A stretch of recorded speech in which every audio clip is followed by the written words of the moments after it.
اعوذ باللہ من الشیطان الرجیم بسم اللہ الرحمن الرحیم۔ پیارے بچوں، السلام علیکم ورحمۃ اللہ۔ آج ہمارے سبق کا عنوان ہے مرزا محمد رفیع سودا کے قصیدہ شہر آشوب کے سوالات۔ پہلا سوال اس طرح سے ہے، سودا نے اس قصیدے میں جن پیشوں کا ذکر کیا ہے ان کی فہرست بنائیے۔ تو اس کا جواب اس طرح سے ہے کہ اس قصیدے میں مرزا محمد رفیع سودا نے جن پیشوں کا ذکر کیا ہے وہ درج ذیل ہیں: سپاہی، سوداگری، شاعری، مدرس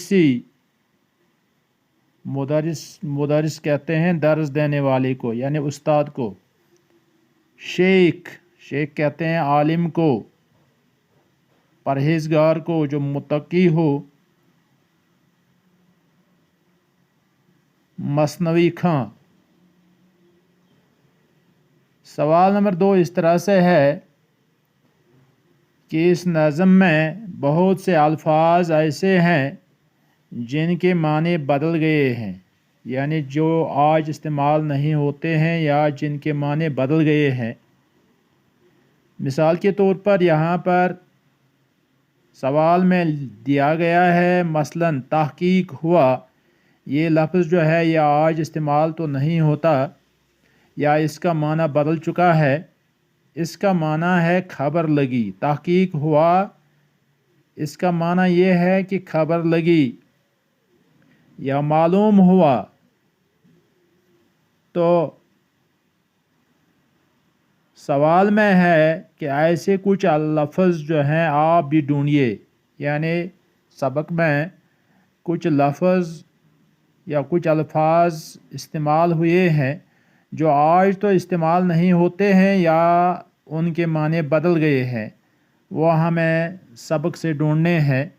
مثال اس کا جواب اس طرح سے ہے، ایسے چند الفاظ اس طرح ہیں یا ایسے چند الفاظ درج ذیل ہیں: قدیم طرز، قدیم تو پرانے کو کہتے ہیں، اس کا معنی ہے قدیم طرز کا پرانا طرز۔ اسی طرح سے ایک لفظ جو کتاب میں اس قصیدے میں استعمال ہوا ہے وہ الف، عین لام فے۔ الف کا معنی ہے گھاس۔ اسی طرح سے ایک لفظ استعمال ہوا ہے وہ ہے گویندہ۔ گویندہ جیسے ہم نے سبق میں پڑھ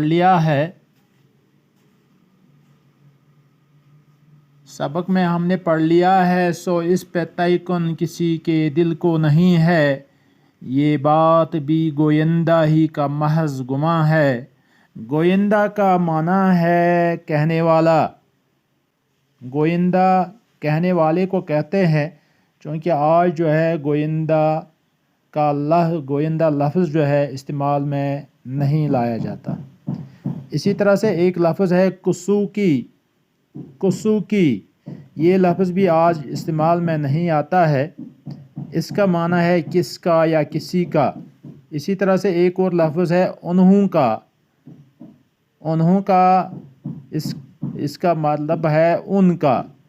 اسی طرح سے ہم نے سبق میں پڑھ لیا ہے تیقن کہتے ہیں یقین کو، یعنی تیقن جو لفظ ہے اس کو آج کل کے زمانے میں اردو میں استعمال نہیں کیا جاتا ہے۔ اسی طرح سے ایک لفظ ہے جس کو استعمال نہیں کیا جاتا، وہ ہے وہاں، اس کا معنی ہے وہاں، یہاں۔ اسی طرح سے ایک اور لفظ ہے چھٹے ہی، یعنی چھوٹتے ہی۔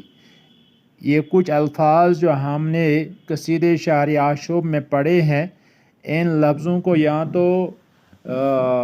تو ان کو استعمال میں نہیں کیا جاتا ہے یا ان الفاظ کے معنی بدل گئے ہیں۔ تو اسی طرح سے ایک اور سوال ہے، سوال نمبر 3 اس طرح سے ہے کہ اس قصیدے کا خلاصہ اپنے الفاظ میں لکھیے۔ انشاءاللہ ہمارا اگلا